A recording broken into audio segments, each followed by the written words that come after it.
빌립보서 2장 1절에서 8절 말씀 중심으로 그리스도 예수의 마음이니 라는 제목의 말씀으로 우리 하나님 말씀 나누도록 하겠습니다. 오늘 우리가 빌립보서를 보게 될 터이고요.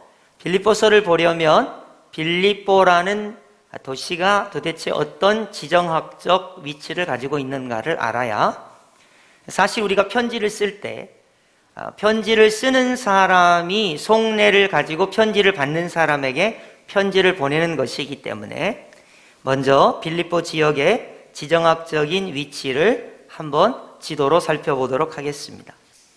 먼저 지도를 보시면 빌립보라고 하는 빨간색 지점이 보일 거예요. 저기가 빌립보라는 곳입니다.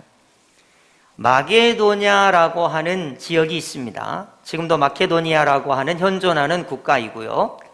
저 마게도냐라고 하는 곳의 첫 번째 성이 빌립보입니다. 그러면 여러분이 드로아나 서머나나 에베소나 이런 아시아가 옆에 보일 거예요. 저 아시아하고 유럽하고 붙어 있으면서 아시아에서 유럽으로 건너가는 첫 번째 성이 빌립보 성인 거예요. 그러니까 소아시아에서 유럽으로 넘어가는 첫 번째 관문이 빌립보라는 곳입니다. 그렇기 때문에 아시아에서 유럽으로 넘어가는 첫 번째 성이 빌립보 성이기 때문에 사도 바울이 유럽을 향해서 나아갈 때 첫 번째 반드시 거쳐야 할 성이 빌립보 성이라는 것입니다. 빌립보 성의 유래를 간단히 살펴보면 알렉산더 왕의 아버지, 여러분 알렉산더 아시죠? 유명한 헬라의 대제국을 만든 알렉산더 대왕의 아버지 필립 2세의 이름을 따서 빌립보 이렇게 해서 만든 도시가 저 도시입니다. 이 도시가 아주 유명해진 이유 중에 하나는 BC 42년경에, 그러니까 예수님께서 태어나시기 42년 전에 로마 퇴역 군인들이 저기서 정착할 수 있도록 거주지를 삼았습니다. 그러니까 로마의 군인들이 은퇴하고 나서 저 빌립보 도시에 가서 은퇴 도시로 삼은 거예요.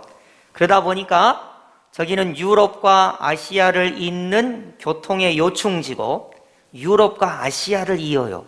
교통의 요충지고 로마의 군사의 전초기지가 되고 저 빌립보 사람들은 로마 시민권을 원래 획득하고 있습니다. 그러니까 로마 시민권을 자동으로 갖게 됩니다. 투표권과 자치권을 가지고 있는 아주 독특한 도시가 저 빌립보라는 도시입니다. 그래서 사도 바울이 오죽했으면 야 빌립보 사람들아, 너희 너무 로마 시민권을 가지고 있다고 자랑하지 마라. 우리는 하늘의 시민권을 가지고 있다. 이렇게 사도 바울이 말할 정도로 저 빌립보 사람들은 로마의 시민권을 가지고 있기 때문에 거기에 대해서 자부심이 강했어요. 그래서 사도 바울은 우리는 하늘의 시민권을 가지고 있다. 이렇게 말할 정도로 저 빌립보라고 하는 도시는 큰 의미를 가지고 있습니다. 요약하면 아시아와 유럽을 연결하는 지점에 있는 중요한 도시가 빌립보라는 곳입니다. 자, 여러분 성경을 한번 펴보시겠어요? 빌립보서 1장을 한번 펴시고요. 자, 여러분이 성경을 펴시면 빌립보서 1장을 펴시게 될 텐데 빌립보서 1장을 펴시고 빌립보서의 맨 위에 보면 공간이 있습니다. 빈칸이 있죠? 거기다가 볼펜이나 혹은 펜을 드셔서 이렇게 쓰시면 좋을 것 같습니다. 화면을 보시면서 자, 빌립보 교회라고 한번 써보시고요. 빌립보 교회, 바울의 2차 선교 여행 때 세워진 교회 이렇게 한번 쓰시죠. 자, 빌립보 교회는 바울이 2차 선교 여행 때 세운 교회입니다. 그래서 첫 번째 교회니까 빌립보 교회, 그리고 데살로니가 교회, 고린도 교회 이렇게 2차 선교 여행 때 세 교회를 중심으로 교회를 세워요. 유럽의 첫 번째 교회입니다. 유럽의 첫 번째 교회. 유럽에 세워진 첫 번째 교회라고 말할 수 있습니다. 자, 여러분 거기 빌립보서 옆에다가 이렇게 쓰시면 좋겠어요. 바울이 1차 로마 감옥 투옥 때 쓴 편지. 이렇게 쓰십시오. 빌립보서 옆에 바울이 1차 로마 감옥 투옥 때 쓴 편지. 이렇게 쓰시면 돼요. 자, 빌립보 교회는 사도 바울이 1차 선교여행 때 갈라디아 교회를 세우고 2차 선교여행 때 빌립보 교회를 세우게 돼요. 빌립보서는 로마 감옥에서 1차 투옥 때 쓴 편지가 빌립보서다. 여러분이 그렇게 성경에다 써놓으시면 빌립보서를 읽을 때마다 기억이 날 겁니다. 그럼 이제 질문을 해보겠습니다. 자, 사도 바울이 로마 감옥에 갇혀 있으면서 빌립보 교회에 쓴 성경이 어떤 성경이라고요? 빌립보서. 한번 따라하겠습니다. 빌립보서. 예, 빌립보서는 사도 바울이 로마에서 1차 감옥의 투옥 중에 있을 때 빌립보 교회에 쓴 편지가 빌립보서예요. 그럼 여러분 지금 사도 바울이 편지를 쓰고 있어요? 어디에 갇혀 있다고요? 로마 감옥에. 여러분이 만약에 로마 감옥에 갇혀 있으면 감옥 밖에 있는 사람한테 어떤 편지를 쓸 것 같습니까?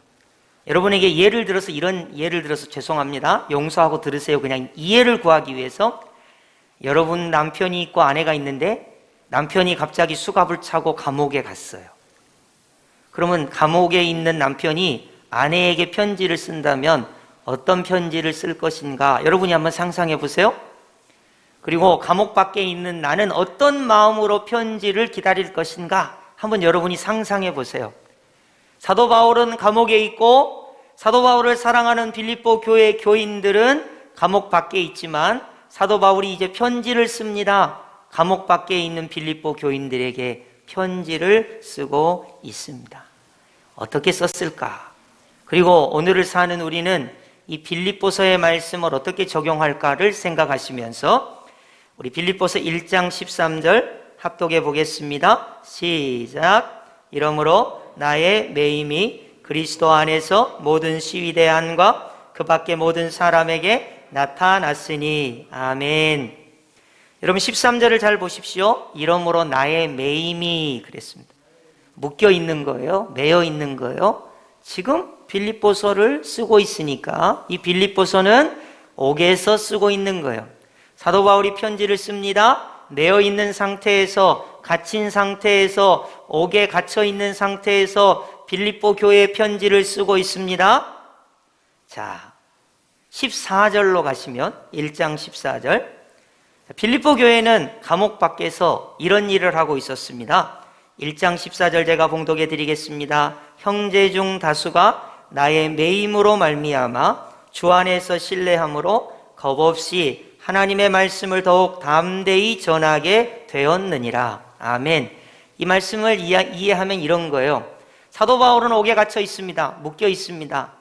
근데 빌립보 교회는 담대히 하나님의 말씀을 전하고 있습니다.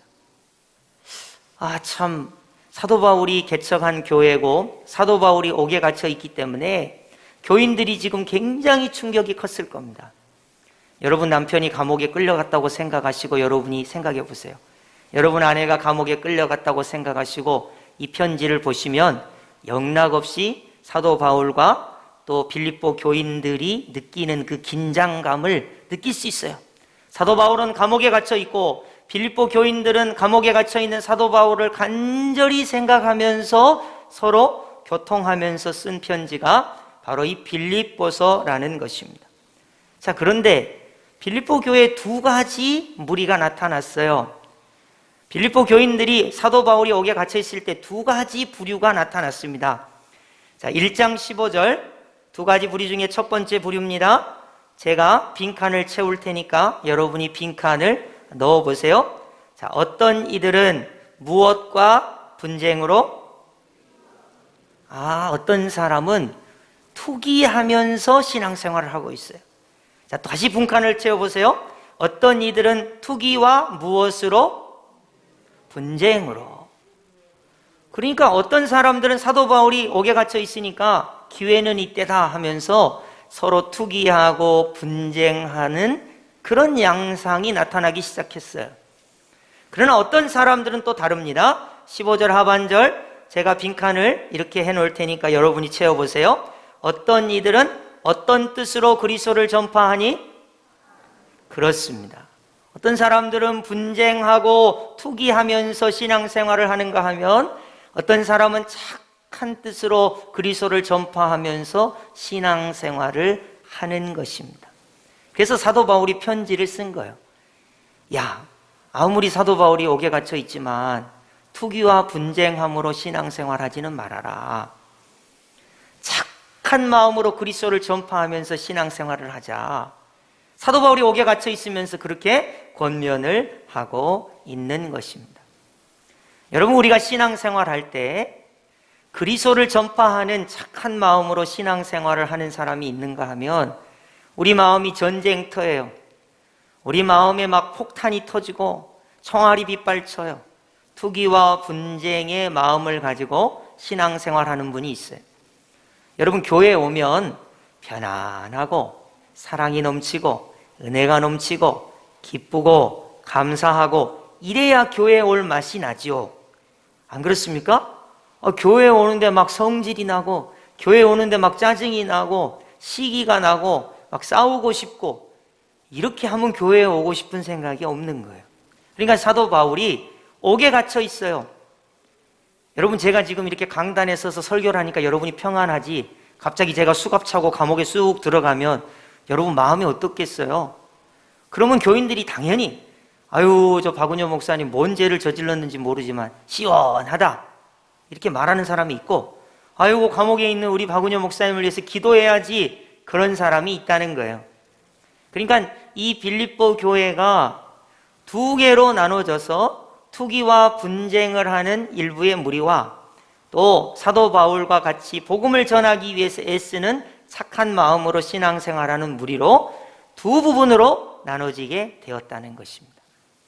이때 사도 바울은 자신은 기쁨이 충만하다, 감옥에 있지만 기쁨이 충만하다, 너희도 기쁨이 충만하기 위해서 오늘 편지를 쓰고 있는 거예요. 여러분 상상해 보셨어요? 사도 바울은 감옥에 있는데 기쁨이 충만하대요. 이상하죠? 감옥에 있으면 기쁨이 충만할 수 없는데 어떻게 기쁨이 충만할 수 있는가? 그리고 감옥 밖에 있는 빌립보 교회 너희들도 기쁨이 충만하게 신앙생활을 해야 된다. 그러기 위해서는 이것을 갖춰야 한다 하는 것이 오늘 본문의 핵심입니다.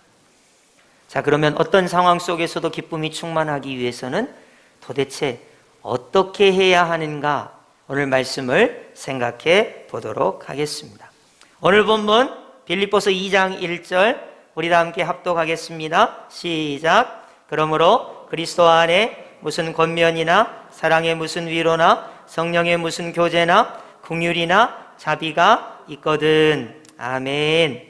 여러분, 우리가 지난주에 에베소 교회에 그리스도 안에서 교회로 지어져 가는 에베소 교회를 살펴보았습니다. 여러분, 지난주에 예수님 안에서 성전으로 지어져 가셨습니까? 자, 예수님 안에서 성전으로 지어져 가니까 1절을 다시 보십시오. 예수님 안에는 권면이 있습니다. 사랑이 있습니다. 위로가 있습니다. 교제가 있습니다. 긍휼이 있습니다. 자비가 있습니다. 근데 예수님 안에는 싸우는 건 없어요. 예수님 안에 시기 질투는 없습니다. 예수님 안에 분노는 없습니다. 예수님 안에 있으면 예수님 안에서 교회로 지어져 가기 때문에 예수님이 가지고 계신 것들을 우리가 건축해내야 돼요. 지어내야 되는 거예요. 말도 예수님께서 가지고 계신 것처럼 성전으로 지어야 하는 거예요.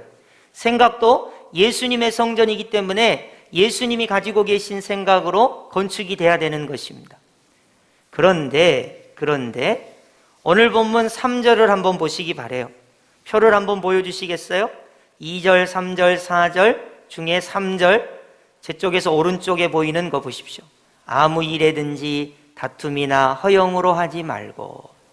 이 말인즉슨 빌립보 교회에 지금 다툼이나 허영으로 하고 있는 사람이 있다는 거예요.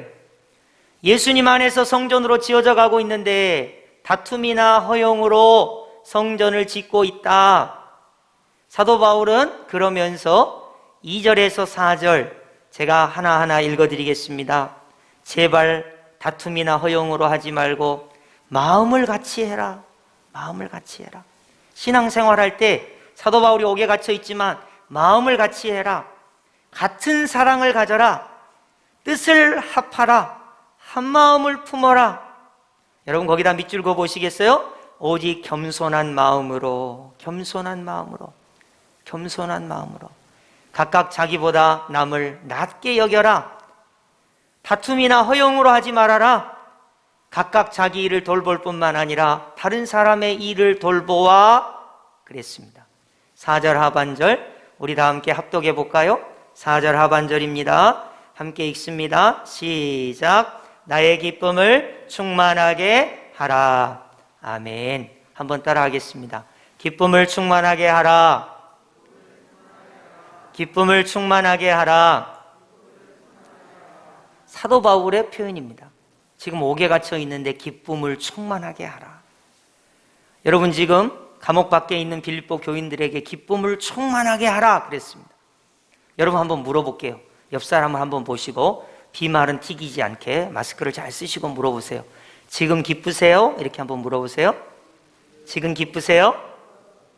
지금 행복하세요? 이렇게 한번 물어보세요. 그러면 대부분의 사람들이 속도 모르는 소리 하네. 지금 뭐가 기쁘겠어? 사투리를 쓴다면. 아이 코로나 때문에 지금 죽을 판인데 지금 뭐가 기쁘겠어? 지금 우리 집에 큰 문제가 있어요. 지금 기쁠 수가 없어요. 지금 내 마음이 심사가 복잡해요. 하나도 안 기뻐요. 나처럼 아파봐요. 우리 집에 문제거리가 하나 있는데 그 사람은 그냥 걸뜨거운 문제를 만들거든요. 내 마음에 무슨 기쁨이 있겠어요? 아유, 내가 이 남편, 이 아내, 이 자녀들 만나가지고 지금까지 뼈 빠지게 이렇게 고생했는데 내가 무슨 기쁨이 있겠어요? 사도 바울은 감옥에 있는데 기쁨이 충만하기를 지금 간구하고 있는 거예요. 그리고 빌립보 교인들에게도 기쁨이 충만하기를 간구하고 있는 것입니다. 그렇다면 사도 바울은 옥에 갇혀 있고 빌립보 교회는 담임 목사님이 옥에 들어가 있는데 어떻게 기쁨을 충만하게 하라는 것인가? 그리고 오늘을 사는 우리는 가정생활하면서 기쁨이 하나도 없는데 어떻게 기쁨을 회복할 것이고, 직장 생활을 하면서 어떻게 기쁨을 회복하고, 이 세상에 살아가면서 어떻게 기쁨을 회복할 것인가에 대한 답을 오늘 본문이 하고 있습니다. 여러분, 가정과 직장과 세상 속에서 기쁨을 회복하고 싶으십니까? 할렐루야? 그냥 계속 안 기쁘고 살고 싶으세요? 오늘 본문에 어떻게 기쁨을 회복하는지가 기록되어 있습니다. 여러분 오늘 본문을 잘 보시기 바랍니다. 자, 드디어 기쁨을 회복하는 그 놀라운 말씀이 선포됩니다. 빌립보서 2장 5절, 여러분 빌립보서 2장 5절 우리 다 함께 합독하겠는데요. 정말 이 말씀을 일주일 한 주간 우리가 이 말씀을 기도의 말씀으로 삼고 또 일평생 이 말씀 붙들고 여러분 기쁨을 회복하는 은혜가 있기를 바랍니다. 우리 다 함께 빌립보서 2장 5절 합독합니다. 시작. 너희 안에 이 마음을 품으라. 곧 그리스도 예수의 마음이니. 아멘. 자, 여러분 빈칸을 채워보세요. 너희 안에 어떤 마음을 품어요? 이 마음을 품어요. 자, 이 마음은 그리스도 누구의 마음이에요? 예수님의 마음이에요. 자, 여러분 사도 바울이 감옥에 갇혔습니다. 여러분 상상해 보세요. 만약에 사도 바울이 부자의 마음을 가졌으면 기뻤을까요? 부자의 마음. 사도 바울이 감옥에 갇혔어요. 근데 부자의 마음을 가져요. 야, 나는 돈이 많아야 행복할 텐데 부자의 마음을 가졌어요. 감옥에 있으니까 돈이 하나도 없네요. 기쁠 수 있을까요? 아니요. 여러분 사도 바울이 권력자의 마음을 가졌다고 생각해 봅시다. 야, 나는 왕이야. 나는 국회의원이야. 나는 권력자야. 나는 힘이 있어. 그 마음을 가지고 감옥에 있으니 기쁠 수 있을까요? 아니에요. 사도 바울이 건강한 사람의 마음을 가졌다고 생각해 보세요. 건강해야 행복한 것이고 건강해야 기뻐요. 그런데 사도 바울은 여러분 아시다시피 눈에 지독한 안질도 있고요. 또 가시가 있어가지고 쓰러질 때도 있었고요. 너무나 몸이 약했어요. 만약 사도 바울이 감옥에 있으면서 건강한 사람의 마음, 부자의 마음, 권력자의 마음, 이 세상 사람들이 가지는 그런 마음을 가지고 있었다면 절대로 기뻐할 수 없었을 것입니다. 그렇기 때문에 사도 바울은 너희는 이 마음을 가져라. 곧 그리스도 예수의 마음이다. 이렇게 말하고 있어요. 사도 바울이 기뻤던 것은 예수님의 마음을 소유하고 있었기 때문에 그런 것입니다. 자, 그렇다면 도대체 예수님의 마음은 어떤 마음이길래 사도 바울이 예수님의 마음을 가지면 기쁘다, 행복하다, 만족하다 이렇게 말할 수 있을 것인가?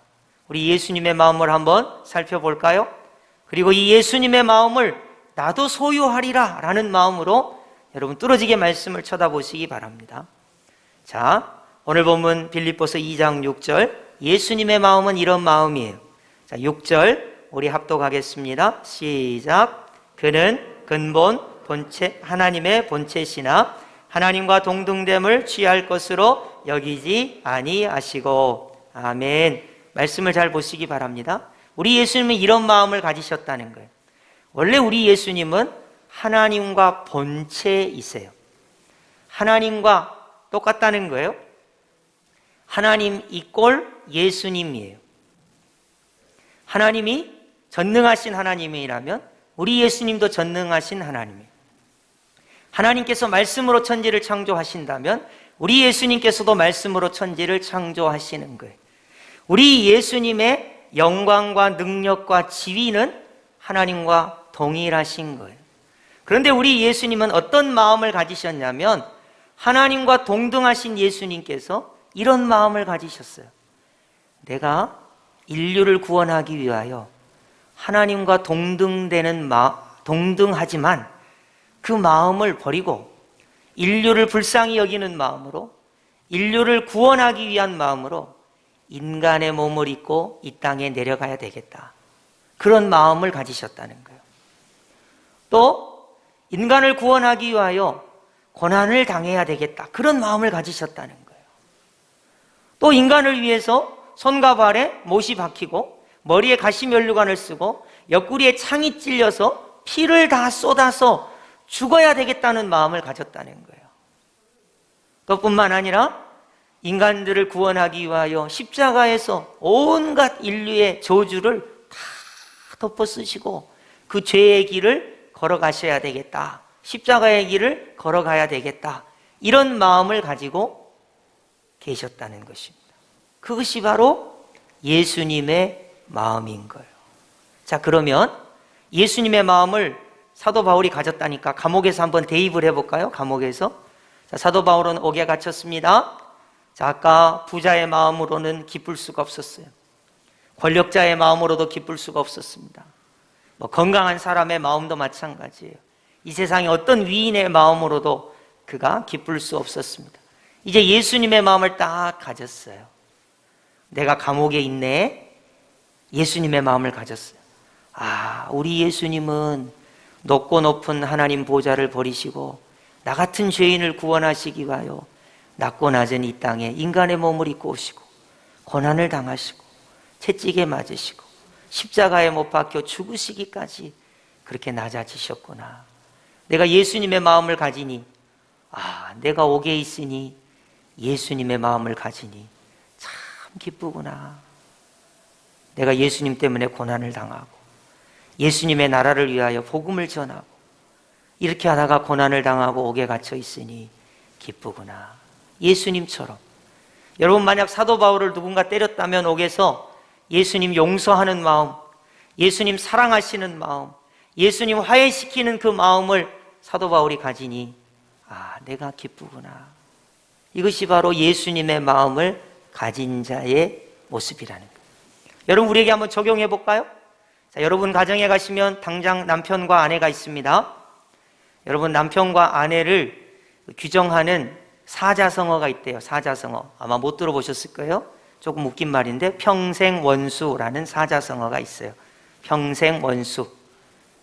여러분, 눈에 콩깍지가 씌었을 때는, 사랑의 콩깍지가 씌었을 때는 좋은데요, 조금 있다 벗겨지잖아요. 그럼 뭐냐? 평생 원수예요. 평생 원수. 안 그러신 분도 있지만 속으로 여러분이 어떤 미워합니다. 저 사람은 저렇게 안 바뀔까? 뭐 쉽게 이런 거예요.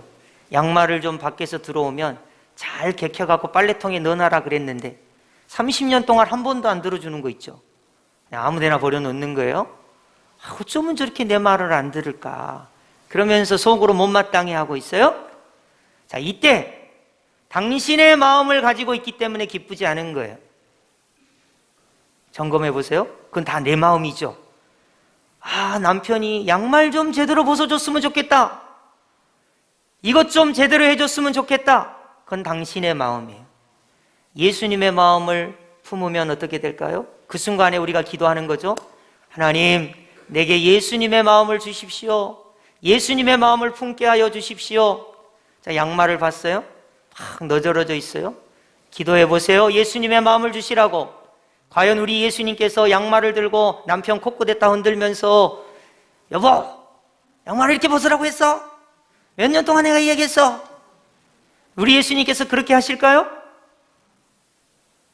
우리의 죄를 위하여 십자가에 친히 죽으신 예수님, 사랑이 많으신 예수님, 긍휼이 많으신 예수님, 자비가 많으신 예수님, 나를 위하여 채찍에 맞으신 예수님, 그 예수님께서 사랑의 눈으로 부드러운 모습으로 이야기하시지 않을까요? 여러분, 그래서 예수님의 마음을 품으라. 이게 얼마나 그리스도인에게 중요한지 몰라요. 다른 얘기를 한번 해보겠습니다. 직장에 갔습니다. 직장에 가면 꼭 나를 괴롭히는 상사가 있어요. 다른 사람은 이뻐해 주는데 유독 나만, 죄송합니다, 용서하고 드립시오, 갈구는 상사가 있어요. 이 사람은 나를 못 잡아 죽여서 난리예요. 그냥 맨날 나를 그냥 그렇게 괴롭히고 눈에서 레이저가 나오고 그냥 막 이렇게 하고 막 그래요. 자, 그러면 이때 내 마음은 어떤 마음인가? 이번만 내가 참고 사표 던진다. 내가 진짜 또 내가 나가면 내가 가만히 두나 봐라. 이건 누구 마음이죠? 자기 마음이에요. 여러분이 아마 상담사의 마음을 가질 수도 있을 거예요. 상담사가 그래요. 몇 번 참다 보면 괜찮아요. 또 이해하려고 해보세요.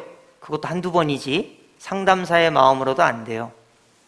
여러분, 이때 우리가 기도합니다. 하나님, 내게 예수님의 마음을 품게 하여 주옵소서. 예수님의 마음 주시옵소서. 우리 예수님은 세리와 창기와 죄인들을 사랑의 눈으로 바라보시면서 수고하고 무거운 짐진 자들아 다 예수께로 오라. 예수님께서 너희를 쉬게 하리라 하실 정도로 사랑과 용서와 화해의 예수님의 마음을 가지셨어요. 그 마음을 내게 주소서. 여러분은 기도한다면 정말 예수님의 마음이 내게 임했는데 그 직장 상사를 미워할 수 있겠습니까? 아니지. 내가 마음을 고쳐 먹어야지. 예수님처럼 용서하고 사랑해야지. 그리고 예수님을 닮았기 때문에 기쁨이 충만할 수가 있는 거예요. 사도 바울이 옥에 갇혀 있으면서 불행할 수 있는 요건을 다 갖췄습니다. 그러나 옥에 갇혀 있으면서 그리스도 예수의 마음을 소유하고 품었기에 기쁨이 충만할 수가 있었던 것입니다. 여러분에게 질문하겠습니다. 코로나19로 2020년에 큰 어려움이 있었습니다. 2021년 3월 현재에도 코로나19로 전 세계가 어려워합니다. 모두가 다 기쁨을 상실했습니다. 어려워합니다. 좌절합니다. 낙담합니다. 과연 그리스도인의 기쁨은 어디에서 오는 것일까요? 돈이 많아야 기쁘다면 기쁠 수 있겠습니까? 건강해서 기쁘다면 그런 조건적인 기쁨에 우리가 언제나 기뻐할 수 있겠습니까? 아닙니다. 우리는 건강하지 않아도, 우리는 돈이 없어도, 우리는 코로나19가 11월까지 계속될지라도, 집단 면역이 이루어질 때까지 코로나19가 계속될지라도 우리가 기쁜 방식은 다른 것이에요. 사도 바울이 고백한 것처럼 그리스도 예수의 마음을 품으라. 여러분, 얼마나 중요한 말씀입니까? 우리는 종종 TV에 나온 사람의 마음을 품으려고 합니다. 연예인의 마음을 품고, 권력자의 마음을 품고, 똑똑한 사람의 마음을 품고, 누가 나한테 이렇게 충고해 준 사람 마음을 품고, 또 내 마음을 품으려고 합니다. 그러나 오늘 성경은 그리스도 예수의 마음을 품으라 이렇게 말씀하고 있는 것입니다. 여러분, 신앙생활은요, 예수님의 마음을 품고 살아가는 것입니다. 여러분, 사람을 바라볼 때 내 마음을 가지고 하려고 하니까 문제가 생기잖아요. 예수님의 마음을 품고 예수님의 마음을 가지고 우리가 기도하는 거예요. 예수님, 내게 예수님 마음 주십시오. 예수님의 생각을 주십시오. 예수님의 견해를 주십시오. 예수님의 자세를 주십시오. 예수님께서 내게 보여주신 삶의 모습을 내가 신앙생활에 실천하게 해주십시오. 그게 바로 예수의 마음을 품으라는 것입니다. 여러분, 사도 바울은 빌립보서 2장 7절 8절에 예수님의 마음이 이렇게 표현하고 있습니다. 오히려 자기를 비워 종의 형체를 가지사 사람들과 같이 되셨고 사람의 모양으로 나타나사 자기를 낮추시고 죽기까지 복종하셨으니 곧 십자가에 죽으심이라. 여러분, 우리 예수님은 십자가에 죽으시면서 기뻤습니다. 하나님의 말씀대로 순종했으니까. 우리 예수님은 십자가에 죽으시면서 기뻤습니다. 예수님의 십자가 보혈로 우리 모두가 구원받을 수 있었으니까. 예수님이 기쁘셨단 말이에요. 이게 예수님의 마음이에요. 그렇기 때문에 오늘날 신앙생활하는 성도들은 예수님의 마음을 품으라. 이것이 우리에게 기쁨을 주는 유일한 길인 줄 믿습니다. 여러분, 한번 가정에서, 직장에서, 세상에서 이 고백하시고 한번 일주일을 살아보시기 바랍니다. 우리가 어려워서 눈물을 흘릴 때, 정말 고난 중에 고통스러울 때 여러분, 이렇게 기도해 보시기 바랍니다. 하나님, 내게 간구할 기도 제목이 하나 있는데 이 시간 내게 예수님의 마음을 주옵소서. 예수님의 마음을 품고 가정생활, 직장생활, 세상에서 살아가게 하여 주시옵소서. 이렇게 한번 기도해 보시기 바랍니다. 그리고 성령님께서 정말 우리에게 예수님의 마음을 주실 때 우리는 십자가에 죽으신 예수님께서 하나님께 기뻐하고 우리를 위하여 십자가에 죽으신 예수님께서 우리 때문에, 우리가 구원받는 것 때문에 기쁨이 충만한 것처럼, 사도 바울이 감옥에 있으면서 기쁨이 충만했던 것처럼 우리도 시간과 공간 속에 어려운 일이 있겠지만 예수님의 마음을 품는다면 우리에게도 하나님이 주시는 기쁨이 충만할 줄로 믿습니다. 여러분, 이번 주에는 숙제가 있어요. 다른 기도도 하시지만 예수님의 마음 주옵소서. 예수님의 마음 품게 하여 주옵소서. 여러분, 말하기에 앞서서 그렇게 먼저 기도해 보시기 바랍니다. 남편과 대화할 때도 예수님의 마음으로, 아내와 대화할 때도 예수님의 마음으로, 자녀와 대화할 때도 예수님의 마음으로, 상사와 부하 직원과 대화할 때도 예수님의 마음으로, 모르는 사람과 대화할 때도 예수님의 마음으로, 고난 중에도, 아픈 중에도, 눈물 흘릴 때도 예수님의 마음으로 우리가 그렇게 살아간다면 사도 바울이 감옥에서 고백한 것처럼 나의 기쁨을 충만하게 하라, 이 말씀이 우리에게 이루어질 줄로 믿습니다. 아멘.